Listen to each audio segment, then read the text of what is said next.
El texto que leyó hace un momento el hermano está en Apocalipsis 13, 1 a 12. Yo quiero que usted vaya y le voy a pedir gran favor que si usted puede tomar nota, escriba, porque lo que vamos a estudiar hoy seguramente le va a ayudar a comprender muchas cosas que están pasando hoy día en nuestro mundo.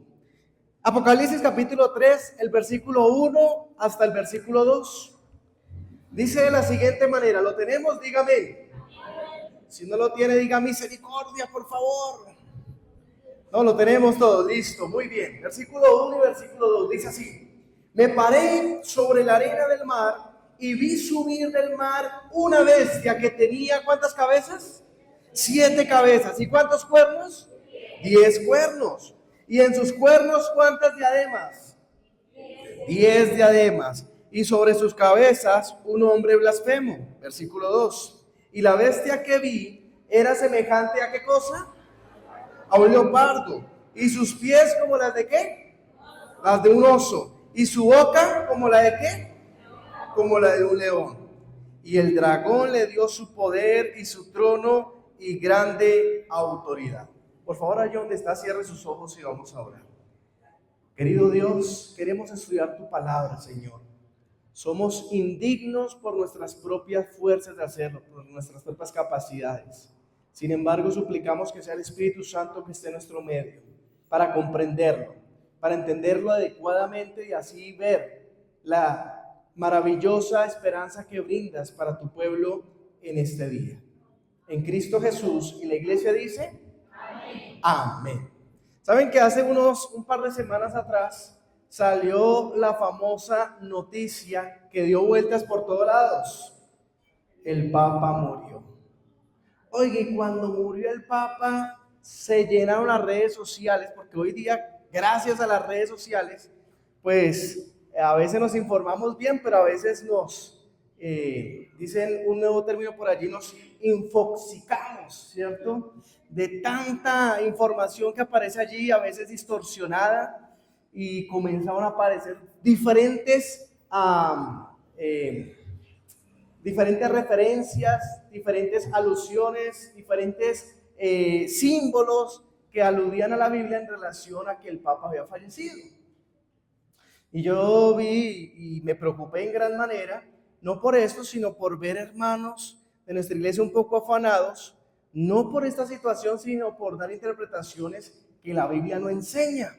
Así que yo dije, yo creo que hay que hablar del tema. Algunos hicieron alusión del famoso Papa Negro. Oye, viene el Papa Negro, y mejor dicho, metían el asunto del Papa Negro. Y ¿saben? La Biblia no enseña de un Papa Negro, ¿saben ustedes? La idea de un Papa Negro salió de un brujo que fue adoptada a la creencia por las iglesias evangélicas. Un brujo llamado Nostradamus. Él fue el que salió con ese asunto del Papa Negro. Lamentablemente a veces nuestra iglesia no analiza eso y toma ideas que no son bíblicas, les quiero decir.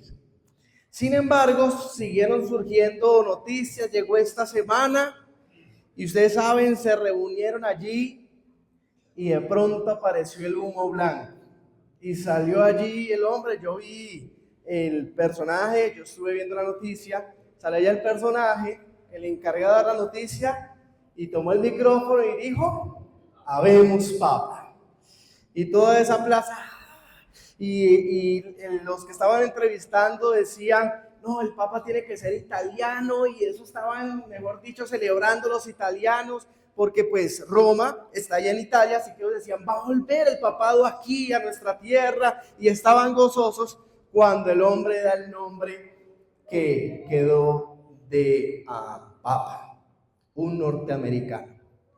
Y entonces allí comenzaron de nuevo una serie de especulaciones muy interesantes, pero que el pueblo de Dios tiene que tener claridad en el tema acerca de estas especulaciones.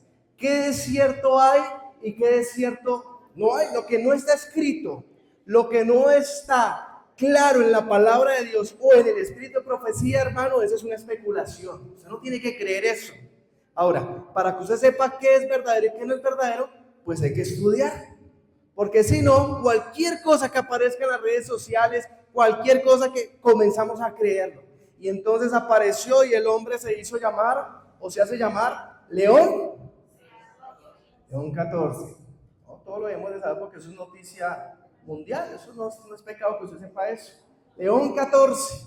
Pero resulta que entonces comenzaron a aparecer algunas especulaciones y ya comenzaron a sumar el nombre de aquel señor y sus estudios y esto, y vea que la profecía casa aquí y allá. Sin embargo, ¿realmente qué dice la Biblia sobre eso? Porque sin duda alguna, hermanos, quiero decirles que yo estoy convencido de que estamos ya pasando del tiempo del fin al fin del tiempo. Que ya estamos en los momentos culminantes de la historia de este mundo. ¿Amén? ¿Cuántos quieren ver a Jesús? No, pero pocos. ¿Estás en la iglesia adventista? Me equivoqué de iglesia. ¿Cuántos quieren ver a Jesús? Esa es la mayor esperanza que tenemos. Si usted está acomodado en esta tierra, usted dice, no, ojalá no venga Jesús, pues entonces usted está como la casita roja de la vivienda en este lugar, ¿cierto? En el lugar equivocado. Porque los que estamos aquí queremos ver a Jesús pronto. Los que estamos aquí queremos que Jesús venga ya. No queremos estar haciendo más planes en esta tierra, queremos que Jesús venga ya. Y por eso decimos, Maranata. Pensé que ya se les había olvidado. ¿Cristo viene? Maranata. Entonces, sin duda alguna, Jesús viene pronto. Y está más pronto de lo que usted y yo podemos pensar. Pero no por ello, mi hermano, debemos dejarnos llevar por especulaciones que pueden llegar a ser un poco amarillistas cuando no es realmente lo que enseña la Biblia. Tenemos que ser muy equilibrados en el concepto bíblico de la profecía. Y para entender esto, pues hay que entender un poco el texto de Apocalipsis capítulo 13, porque Apocalipsis capítulo 13 habla justamente de ¿cuántas bestias? 2 bestias. Eso que le voy a hablar hoy, yo sé que usted lo conoce al derecho y al revés, pero es para recordarlo, Yo casi no trabajo con diapositivas, pero esta vez quise hacerlo para que quedaran más claros los conceptos. ¿De acuerdo? Entonces, esperemos que allí nos coloquen las diapositivas para poder tener claridad sobre esto. Sobre quién es, según la Biblia, la bestia que aparece en Apocalipsis 13. ¿Será este hombre, León 14, la bestia?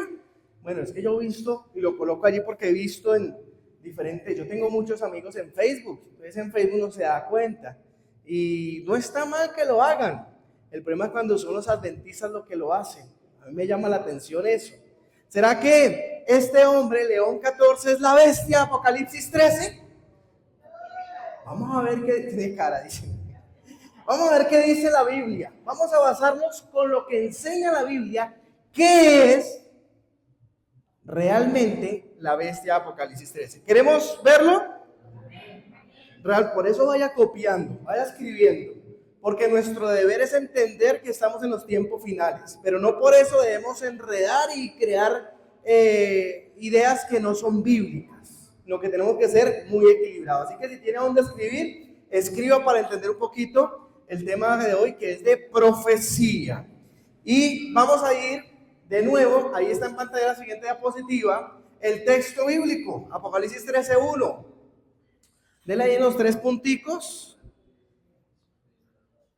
No, el de abajo, ese, dele donde dice pantalla completa, ¿de acuerdo? Y con la flecha del teclado, dele hacia un lado. Eso, gracias, excelente.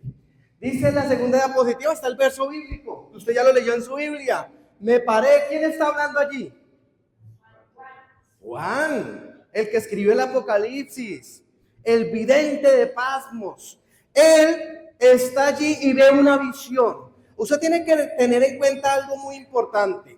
Desde el capítulo 12 para atrás, recuerde que estamos en el capítulo 13 acá, así que los capítulos de para atrás, del 12 para atrás, nosotros entendemos que son textos proféticos históricos, es decir, que ha venido a través de la historia, pero que normalmente ya han pasado algunas cosas o vienen sucediendo.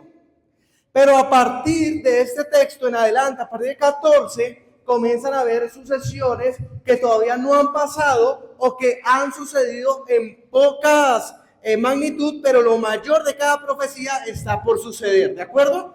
Es decir, este capítulo, el capítulo 13, es la mitad justamente del libro y divide de esa manera el Apocalipsis. ¿Estamos claros ahí? Bien. Si usted no está claro, usted me levanta la mano y nos devolvemos, no hay problema. Dice por ahí Ellen White, los sermones de hoy en día deben ser menos sermón y más clase, así que esperamos que eso bien conectado. Dice, y vi subir, él se paró, dice Juan, yo me paré en la arena del mar, imagínense, él estaba en la isla de Patmos, así que era normal lo que le está diciendo, en una isla está la arena y sigue el mar, así que en la visión que él ve, él siente que está allí parado en la playa de la isla de Patmos y ve hacia el mar, y cuando ve el mar, dice que vio subir del mar, ¿qué cosa? Una bestia. Y comienza a describir esta bestia como es. Y quiero decirle varias cosas. Primero, usted debe entender perfectamente que el libro de Apocalipsis es un libro simbólico. Repito, el libro de Apocalipsis es un libro simbólico. ¿Qué significa eso? Que lo que está allí escrito no es algo literal, sino que tiene un significado de algo. ¿De acuerdo? Pero hay algo maravilloso en todo esto. Y es que usted no se tiene que poner a inventar el significado y ese significa esto y aquello y vea que... No. Nosotros creemos como estudiantes de la Biblia. ¿Cuántos de aquí creen en la palabra de Dios? Pregúntale que está a su lado. ¿Usted cree en la palabra de Dios? ¿Cuántos creemos en la palabra de Dios? ¿Todos? Bueno, nosotros creemos entonces que la Biblia es su propio intérprete. Ese es un principio bíblico en la profecía. La Biblia es ¿qué? Es decir, si hay algo que está allí y yo digo, bueno, la Biblia dice esto, pero no, a mí me parece que esto más bien significa aquello, eso usted no lo vaya a creer. Porque la Biblia es ¿qué cosa? La Biblia no necesita que otra persona venga iluminado a decir, no, lo que significa aquí es esto, esto y esto. No, eso no necesita la Biblia. Lo que la Biblia necesita es que la gente lea la Biblia, porque en la Biblia está la explicación de todas las profecías. Lo que ha pasado, lo que está sucediendo y lo que vendrá. ¿Amén? ¿Lo tenemos claro? Pregúntale que está a su lado. ¿Lo tiene claro? Deben tenerlo todo claro. Esa es la base principal para evitar cualquier pensamiento por allá de cosas que no están escritas. Y entonces decir, vea esto, allí está el presidente de tal lado y el presidente aquel y vea de dónde. No. La Biblia es su propio intérprete. De ahí tenemos que basar todo. ¿De acuerdo? ¿Estamos bien? Bien. Entonces, teniendo eso en cuenta, tenemos que entender que cuando la Biblia habla de bestias, no es una manera de insultar a alguien. Hoy día nosotros, sobre todo en Colombia, cuando alguien quiere insultar a otro, dicen, no, es mucha bestia, ¿cierto? Y suena despectivo, suena hasta grosero. Pero la Biblia no utiliza la palabra bestia de manera despectiva, sino de manera simbólica. ¿De manera qué? Simbólica. Así que hay que comenzar a desglosar rápidamente, y lo vamos a hacer de manera rápida, cada una de estas ideas para llegar al punto de donde queremos quedarnos. Y es, ¿qué significa la bestia o una bestia según las profecías? Y para entender esto, tenemos que entender que como el libro de Apocalipsis, que está en el Nuevo Testamento, es un libro profético, pues seguramente en el Antiguo Testamento debe haber otro libro que sea profético, que vayan como hermanitos. Y uno comienza a mirar desde el Génesis hasta Malaquías, que son los libros del Antiguo Testamento, y encuentra un libro muy especial, que es bien detallado y que tiene una conexión total con el libro de Apocalipsis, y es el libro de Daniel. ¿Estamos? Bien. Estoy tratando de hacer hasta con plastilina para que usted no vaya a quedarse perdido en ningún lado. Daniel, que está en el Antiguo Testamento, y Apocalipsis, que está en el Nuevo Testamento, son dos libros de profecía que cuando usted los lee se va a dar cuenta que una cosa dice uno y el otro lo repite. Es muy de hermanitos. Así que para entender Apocalipsis hay que entender Daniel, y para entender Daniel hay que entender Apocalipsis. O sea, para estudiarlo hay que estudiar los dos libros. Vaya al libro de Daniel capítulo 7, por favor. Daniel capítulo 7. Daniel capítulo 7. Allí vamos a entender un poco esto. Daniel, el capítulo 7, ve una visión, una profecía, y ve allí a 4 animales raros, particulares. Y por ejemplo, en el versículo 3, Daniel 7:3, esto es para entender un poco mejor allí, Daniel capítulo 7, versículo 3, dice así: y 4, ¿qué cosa? Y 4 bestias grandes, diferentes la una de la otra, subían del mar. Vean esta curiosidad. Él también ve unas bestias que suben del mar. Ahora, uno puede decir, bueno, ¿qué tipo de bestias son? Bueno, ahí las comienza a describir. Sin embargo, si usted va al versículo 17, el mismo Daniel comienza a interpretar, porque la Biblia es su propio intérprete. Versículo 17. Dice así: estas 4 grandes bestias son ¿qué cosa? ¿Son qué cosa? 4 reyes que se levantarán. Desen cuenta, el mismo Daniel está dando alusión de qué significa una bestia. Es más, lea el versículo 23 para que le quede aún más claro. Versículo 23 dice: dijo así, la 4ª bestia será un cuarto ¿qué? Reino.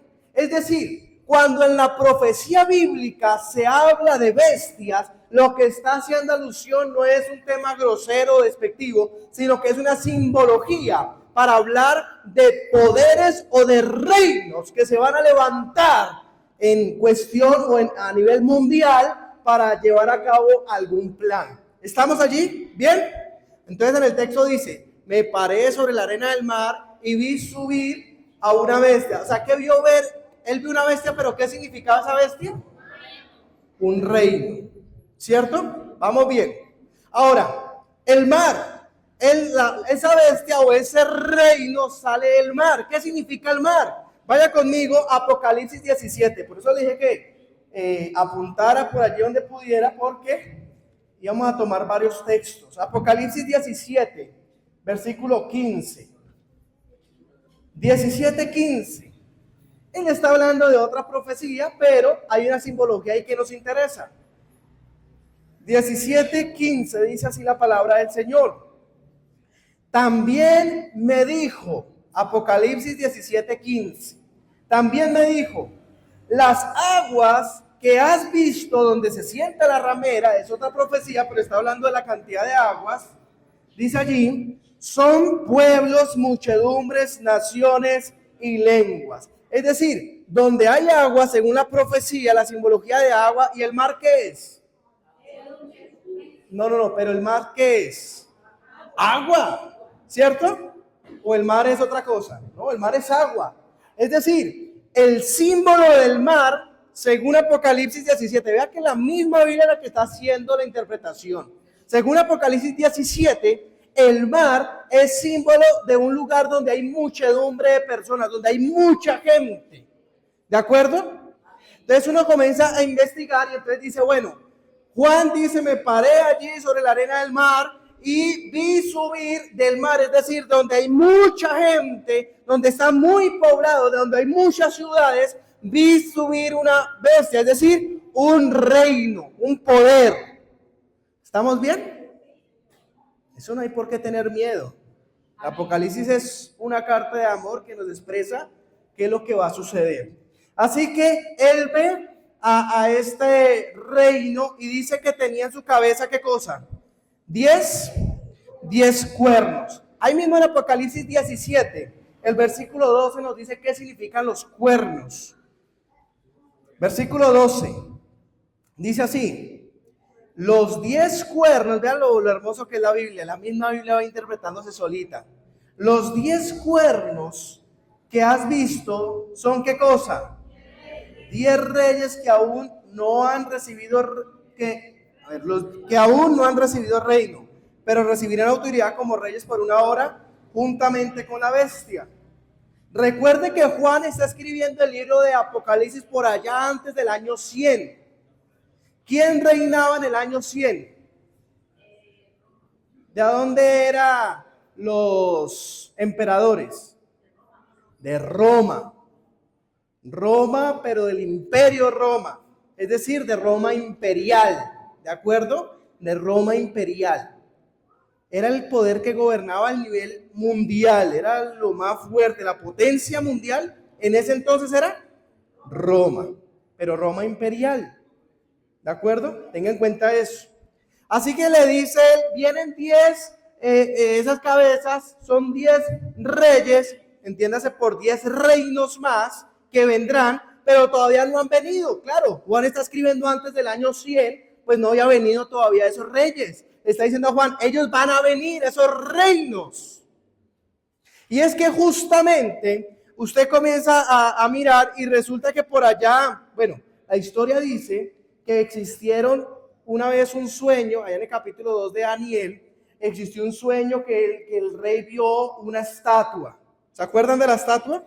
Que venía de oro, de plata, de bronce, de hierro y el enredo entre hierro y barro, ¿cierto? Y que él comenzó a describir esos reinos que iban a venir, porque ahí se lo describe en el capítulo 2. Dando intención de que la cabeza, que era el primer reino que estaba allí en esa visión, era Babilonia. ¿De acuerdo? Babilonia estuvo allí, que era también la comparación allí con las bestias de Apocalipsis 7, el león con las alas. Es que vea, la profecía está bonita porque el Señor no lo dice una vez, sino que lo hace de diferente manera, muy didácticamente, para que si usted no lo entendió la primera, lo entienda la segunda. Eso es lo que pasa con Apocalipsis, Daniel 2 y Daniel 7. Primero hace una estatua, si usted no entiende la estatua, ahora se va a hacer a manera de animales como bestias. Si usted no lo entendió, se va para Apocalipsis. Pero el Señor es muy didáctico. Y entonces aparece primero ese león con alas y allí representando a Babilonia. El mismo Daniel le dice, tú, oh rey, representas allí con Babilonia aquella cabeza de oro, el mismo león con alas. Después de ello viene un segundo reino, potencia mundial, que acaba con Babilonia, y son los medos y los persias. Ellos se unen, son dos reinos que se unen y comienzan a conquistar el mundo. Especialmente se ensañan contra tres, especialmente de ese tiempo, que eran Libia, Egipto y precisamente Babilonia. Y en la estatua dice que ese reino es comparado con el pecho de plata. Pero en las bestias dice que es comparado con un oso que da miedo, un oso que no teme a lo que se encuentre y que en su boca hay como 3 costillas, dando alusión a esos 3 reinos.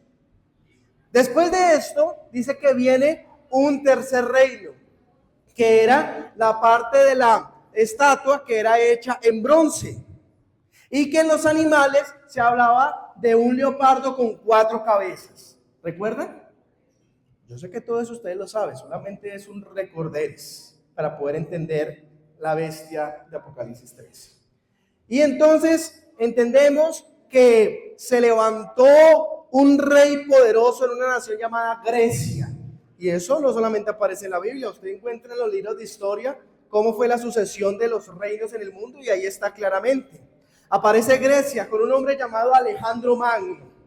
¿Sí lo han escuchado? Alejandro Magno. Oiga, ese hombre con 33 años de edad ya había conquistado el mundo entero, dicen los libros de historia. Solo 33 años. Conquistó guerras, batallas, arrodilló reyes, emperadores. ¿Pero sabe qué lo arrodilló a él? El trago. El trago. Era un borracho empedernido. No pudo conquistar esa batalla y él muere a raíz del trago. Sin embargo, él tenía 4 generales que estaban allí con él. A lo que él dijera, ellos estaban allí pendientes. Uno era el general del oriente, del occidente, del sur, del norte. Estaban los 4 generales dispuestos. Cuando él estaba muriendo, ellos estaban allá atentos para escuchar quién iba a ser el sucesor de él. Al que él dijera, ese iba a ser el sucesor y los otros le iban a apoyar. Y ahí estaba uno que llamaba Seleuco, Ptolomeo, estaba otro que llamaba Lisímaco y había otro que se llamaba Casandro. Ahí estaban los 4 pendientes. ¿Y saben cuál fue la última palabra de Alejandro? Mi sucesor va a ser el que sea el más fuerte de los otros 3. Y murió. Ptolomeo, Seleuco, Lisímaco y Casandro. ¿De acuerdo? Y entonces, cuando pasa eso, ellos entendieron que tenían que entrar en guerra. Y es allí donde el reino de Grecia se divide por las 4 cabezas. Comenzaron a dividirse y apareció el famoso reino o imperio romano. Y el imperio romano, pues es el mismo imperio que está cuando Jesús está vivo en la tierra. Es decir, el libro de los evangelios es el imperio romano el que está mandando allí. Cuando están los discípulos en persecuciones por los romanos, era el imperio romano. Ahora, cuando el imperio romano o la Roma imperial cae, aparece ya no un reino como tal, sino que ahora Roma, recuerde que todo eso está pasando hacia el lado de lo que hoy conocemos como Europa, ¿no? Se divide y comienzan a haber reinos por aparte, es donde se divide la famosa Europa. Y es allí donde se levantan especialmente 10 estados importantes en Europa. 10 estados importantes. O 10 tribus. En ese tiempo no eran estados, sino tribus. Y son esos 10 cuernos. Porque ahí dice, los cuernos son representación de 10 reinos que no han venido. Él estaba en la época de la Roma imperial.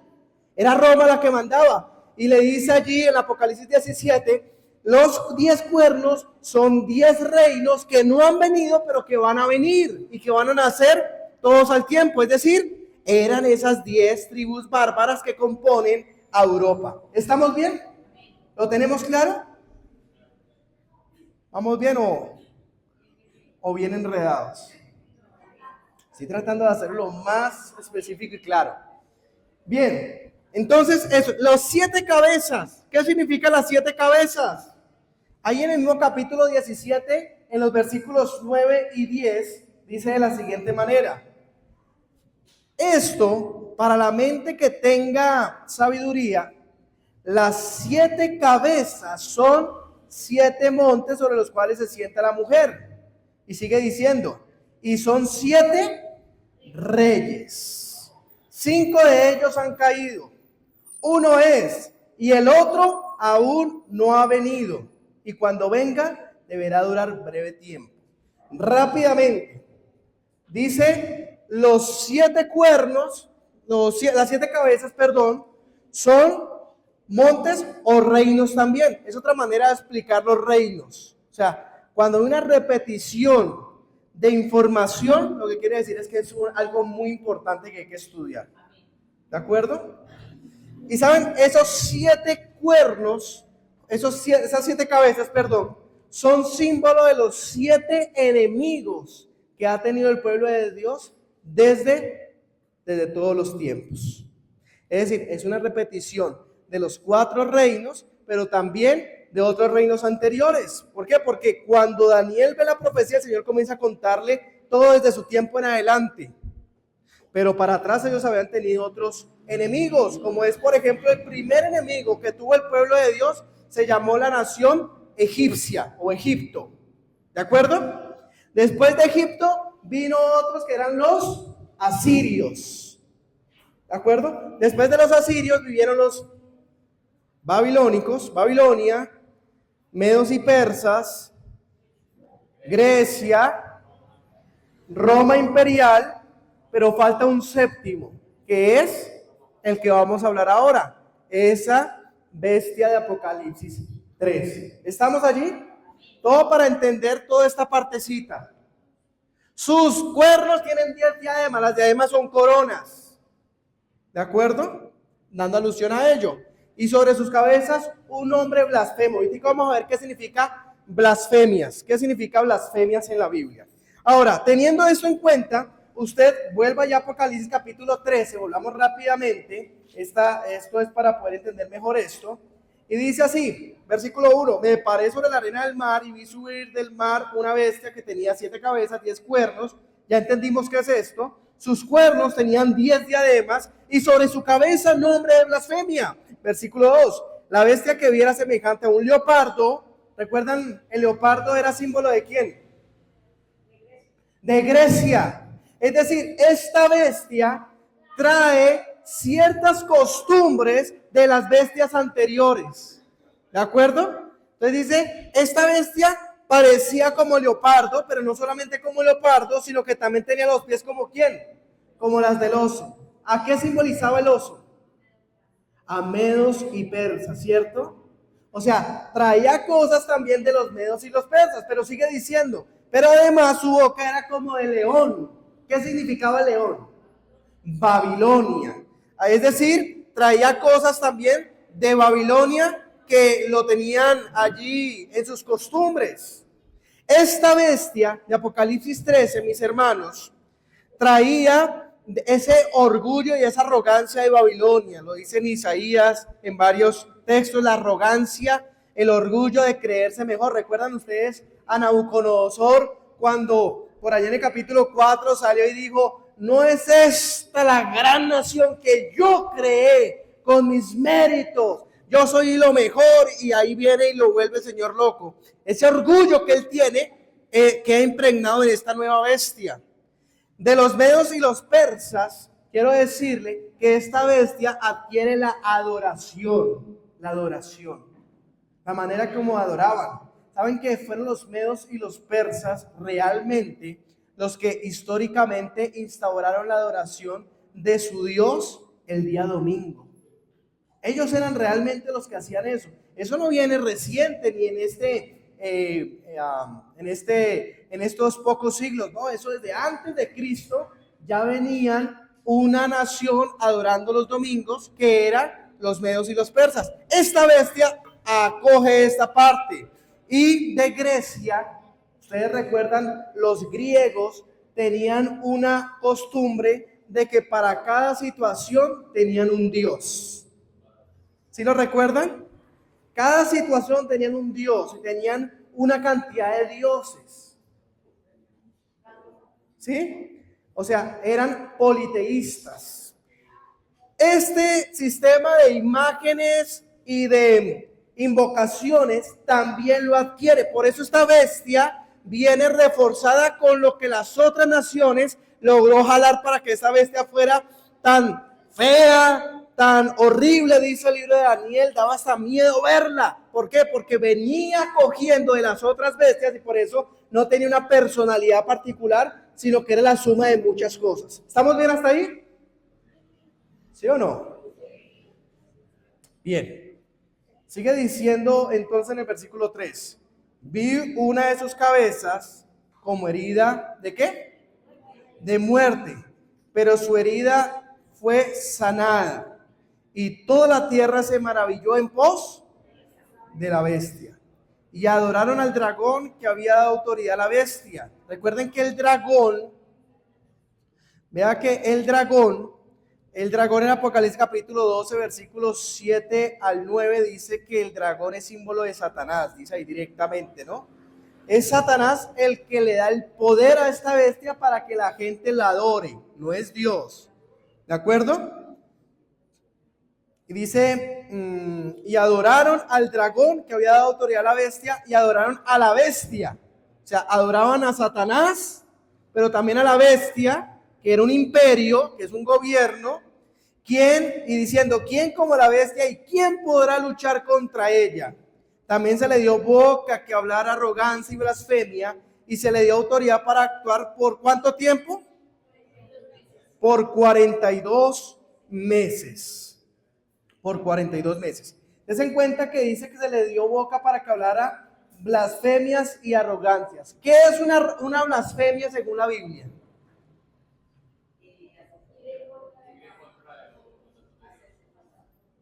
Vayan a Marcos capítulo 2, por favor. Marcos capítulo 2, versículos 5 y 7.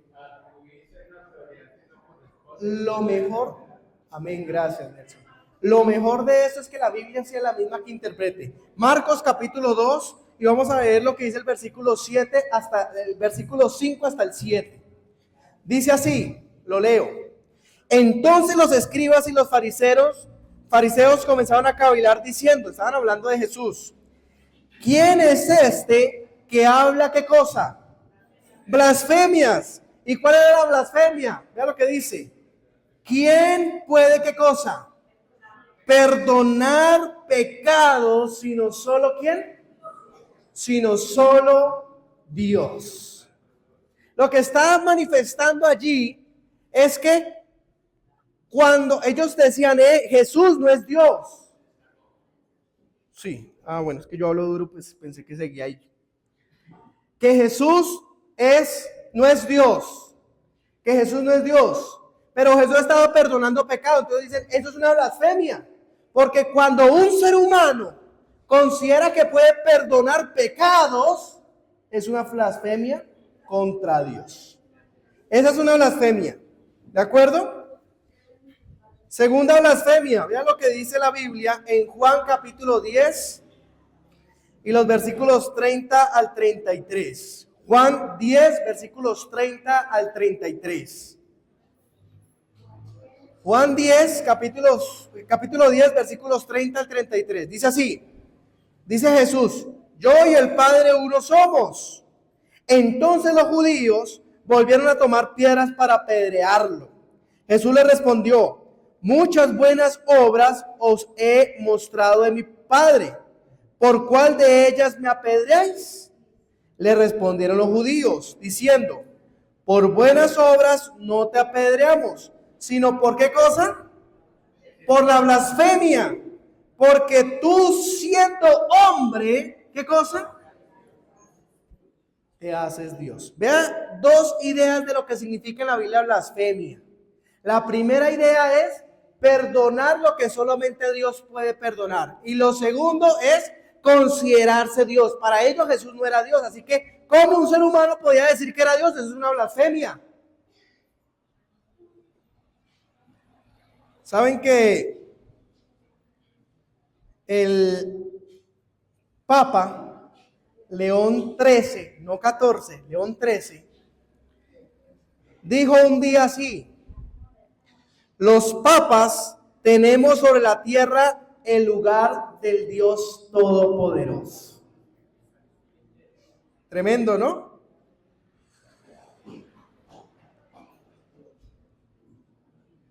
En el Concilio de Trento, gracias.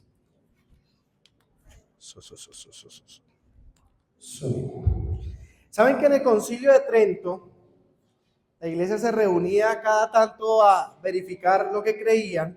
Y en el Concilio de Trento dijeron lo siguiente: en la confesión, ustedes saben que la iglesia madre hace algo que llama la confesión, la gente va y se confiesa, ¿cierto? ¿Se han visto eso, no?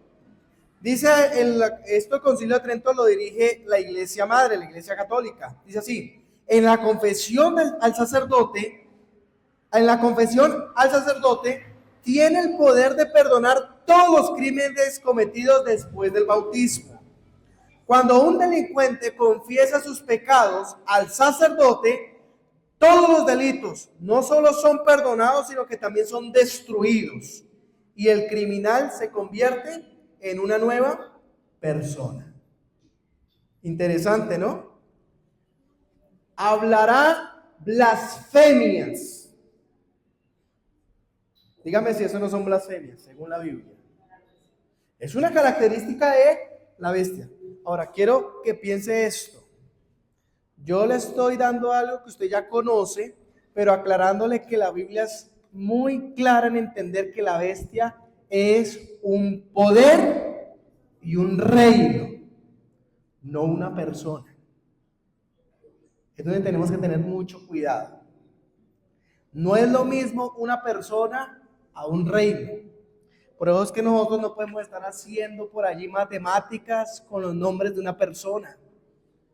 Porque es que no es tanto la persona, sino el reino que representa, que es muy diferente. Eso fue el Concilio de Trento, que usted lo encuentra en internet, que fue hecho en el año 870 después de Cristo. ¿De acuerdo? Eso está en el canon católico, de hecho. Bien. Segunda, dice que se le dio autoridad por 42 meses. Si usted va inclusive a Daniel capítulo 7, también dice que se le dio autoridad a esa misma, porque es que la bestia horripilante de Daniel 7 es la misma bestia de Apocalipsis 13. Ahora, a la de Daniel 7 dice que se le dio autoridad por tiempo, tiempos y la mitad de un tiempo. Mientras que a la de Apocalipsis se le dio autoridad por 42 meses. Tiempo, tiempos, cuando hablo en plural quiere decir que es más de uno, ¿no? Tiempo, tiempos. Es decir, uno, un tiempo, tiempos, ya son 2 tiempos, es decir, llevamos 3 tiempos. Y la mitad de un tiempo, es decir, 3 tiempos y medio. ¿Estamos bien? 10 tiempos y medio. Si usted va a la Biblia, va a encontrar que cada vez que se menciona tiempos, cuando está refiriéndose a los diferentes reyes, se está refiriendo a los años que llevaban ellos. Es decir, 3 tiempos y medio son 3 años y medio. Hasta ahí vamos. Pero resulta que si usted va con los meses, dice que son 42 meses. Si usted divide 42 meses en 12 meses, que conlleva un año, pues va a encontrar que es otra vez 3 años y medio. 3 años y medio, que son los mismos 42 meses, que es lo mismo tiempo, tiempos y medio tiempo.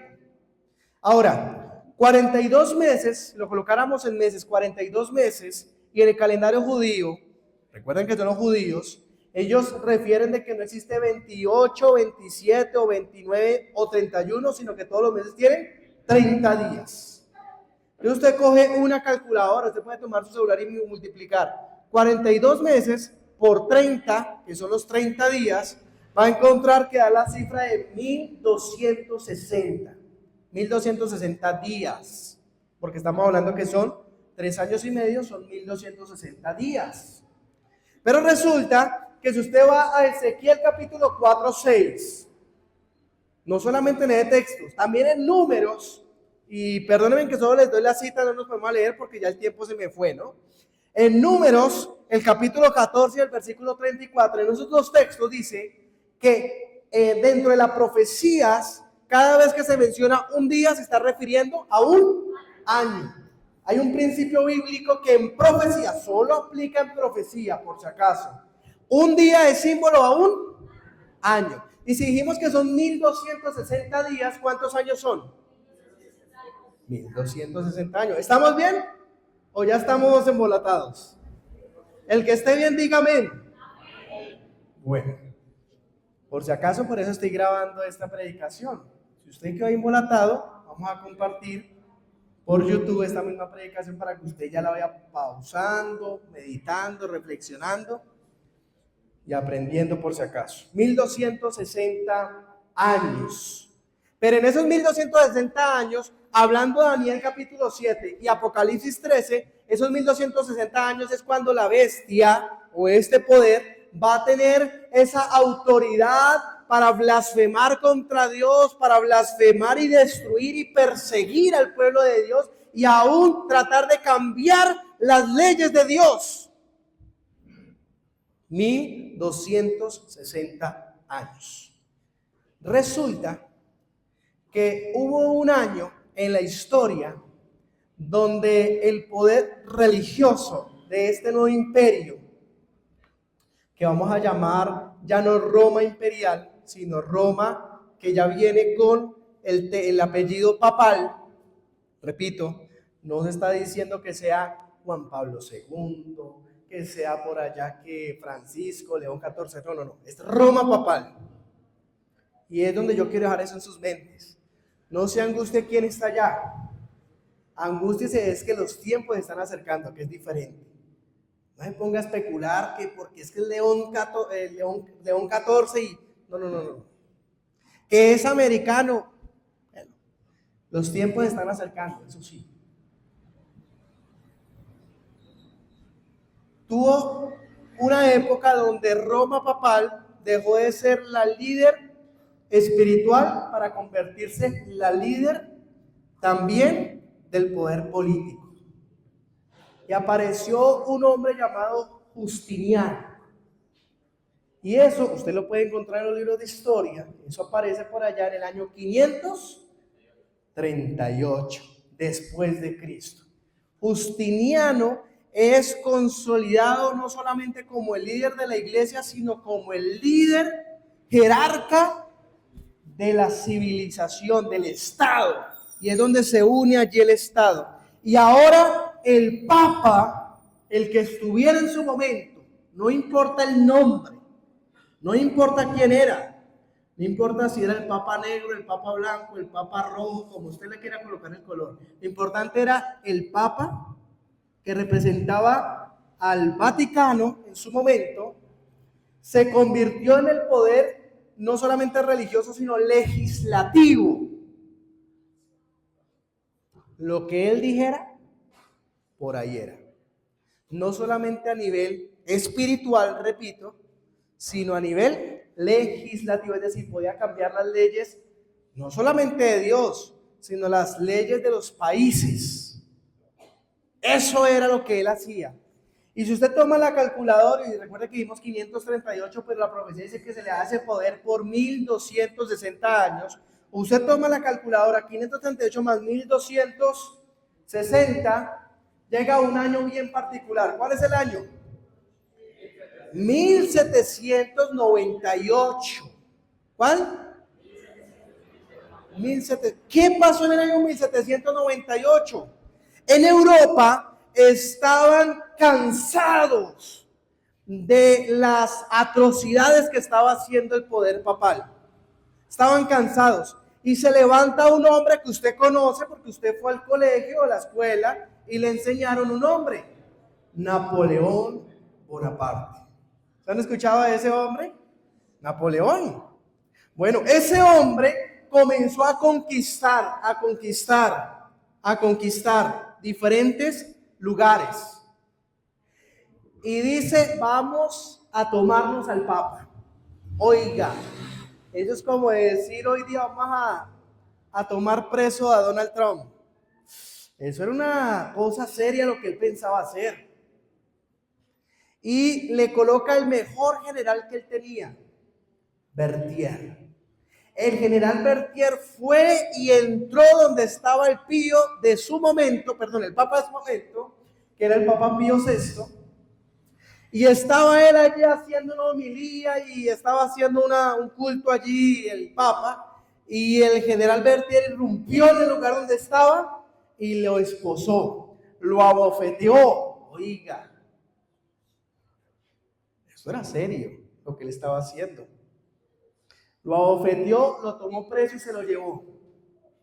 Y eso da la explosión de lo que usted conoce en historia y que aprende en el colegio, la famosa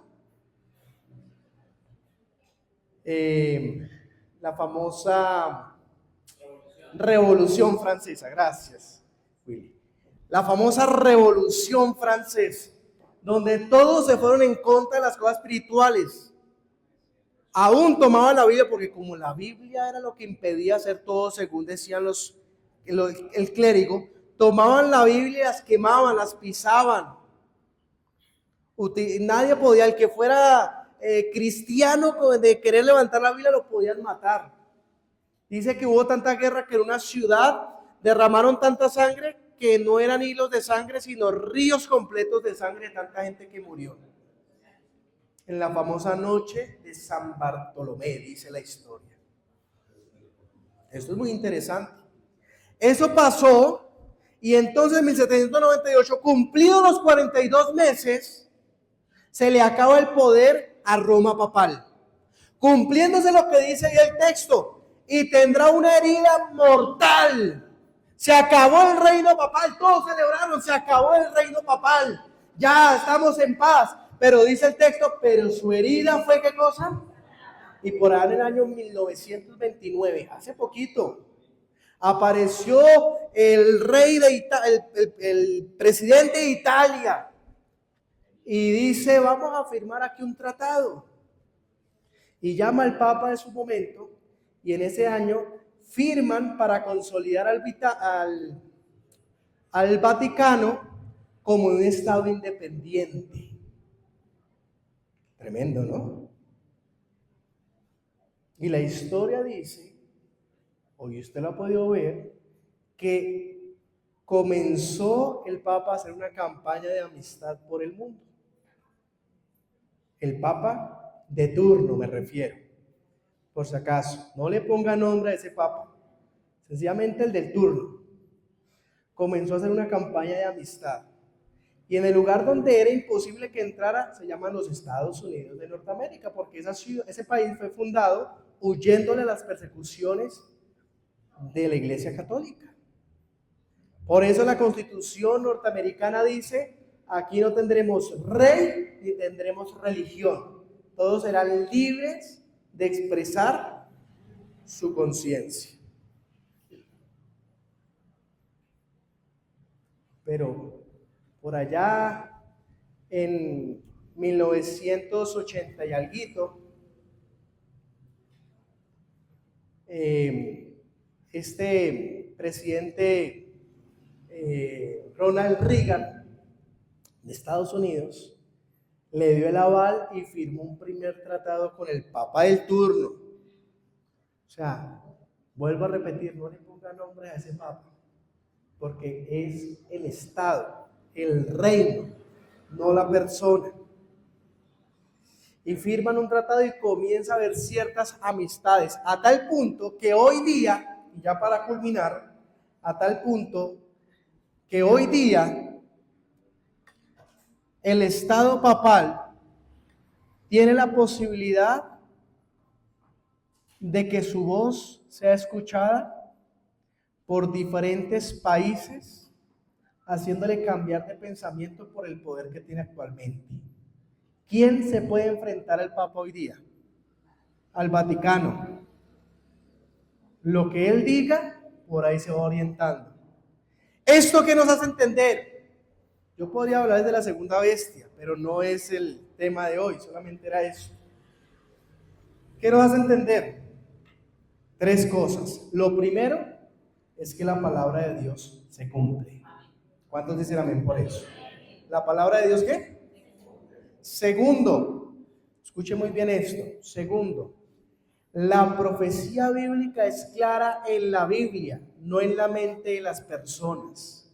No se deje llevar por lo que puedan decir las redes sociales, de que vea que es norteamericano y entonces esto, y vea que su nombre, si usted le suma al 666, y vea que no se deje llevar, eso no está en la Biblia, claro.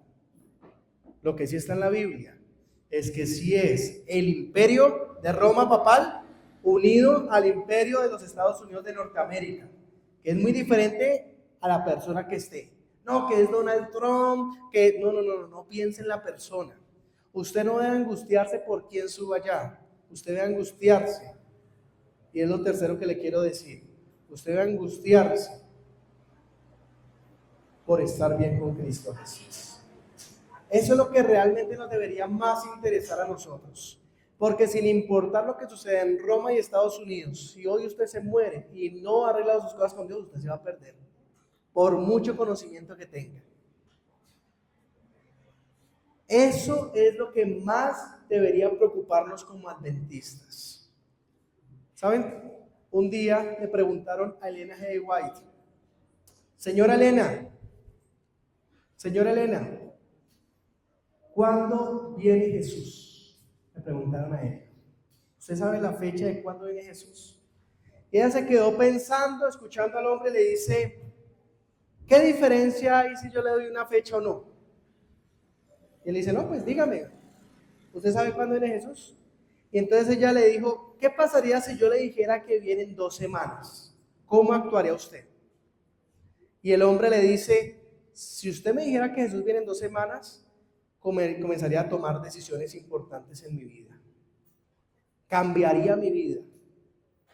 No tendría más mujeres que solo mi esposa. No sería un borracho. Sería honrado. Y comenzaría a tomar en serio la vida cristiana. Y le dijo a ella, bueno, y si yo le dijera que Jesús no viene en 2 semanas, sino que viene en 100 años, ¿cómo sería su vida? Y entonces el hombre le dijo, bueno, si usted me dice que viene en 100 años, pues ya tendría más tiempo para pensar mejor las cosas. Tendría más tiempo para acomodar unas cosas que necesito acomodar, y ahí sí estar preparado para cuando Jesús venga. Y entonces la respuesta de esta dama fue, usted tiene un pensamiento demasiado mal. Porque la preocupación, por supuesto, es importante que Jesús venga y es la mayor esperanza. Pero su preocupación para arreglar su vida con Jesús no debe depender de lo que pasa exteriormente, dice ella, sino que su preocupación debería estar internamente. ¿Cómo está hoy con Cristo Jesús? Y todo esto que les he dicho, yo quiero que usted conserve esta última parte especialmente. ¿Cómo está usted hoy con Cristo Jesús? Independiente de lo que esté pasando, que definitivamente lo que está sucediendo en el mundo demuestra que Jesús está muy pronto. Sin embargo, la pregunta es, ¿cómo estamos hoy con Cristo Jesús? Venir cada sábado a la iglesia no me va a llevar al cielo. Colocarme corbata no me va a llevar al cielo. Lo que realmente me va a llevar al cielo es mis decisiones diarias, mi relación con Jesús diario y mi obediencia con Cristo Jesús. Mis hermanos, Cristo Jesús está a la puerta, ya viene pronto, pero quiero invitarle a que usted hoy realmente esté preparado, por si viene hoy o por si viene más adelante, pero que hoy usted ya esté preparado para encontrarse con Cristo Jesús. ¿Qué tal si nos colocamos en pie y finalizamos con una oración? Oremos. Querido Dios, agradecidos estamos porque tu palabra es verídica, Señor, porque tú no fallas y el tiempo de la salvación, Señor, es ahora. Ayúdanos, Señor, a entender que estamos en tiempos difíciles, en tiempos donde pronto vamos a ver la culminación de la profecía, donde vamos a poder ver a Cristo Jesús enfrente de nosotros. Pero, Señor, más allá que un pensamiento alarmista o amarillista por lo que suceda exteriormente en este mundo, ayúdanos a entender que la salvación se está peleando cada día a través de nuestras decisiones, a través de nuestra obediencia y a través de nuestra relación contigo, Señor. Sin importar quién sea un presidente o un papa, Señor, entender que tu profecía es real y que se va a cumplir. Sin embargo, Señor, aunque la profecía se va a cumplir, ayúdanos a entender que podemos perdernos si no tomamos decisiones hoy. Si no es hoy que decidimos que Jesús realmente sea el dueño y Señor de nuestra vida. Por eso coloco en tus manos la vida de cada uno de los que estamos aquí. Tómanos como enteramente tuyos, Señor. Trabaja en nosotros y úsanos en tu servicio. Lo pedimos y lo agradecemos todo en Cristo Jesús. Amén y amén. Mis hermanos, Dios les bendiga. Vamos a cantar el himno de la segunda venida de Cristo y con este himno vamos a invitar a que podamos culminar e ir saliendo de este lugar, pero pidiéndole favor a todos los que son miembros bautizados con su feligresía aquí en esta iglesia, que tomen asiento porque vamos a tomar unos minutos para la junta. Los demás, Dios les bendiga, gracias por habernos acompañado y esperamos que sigan acompañándonos en otros momentos.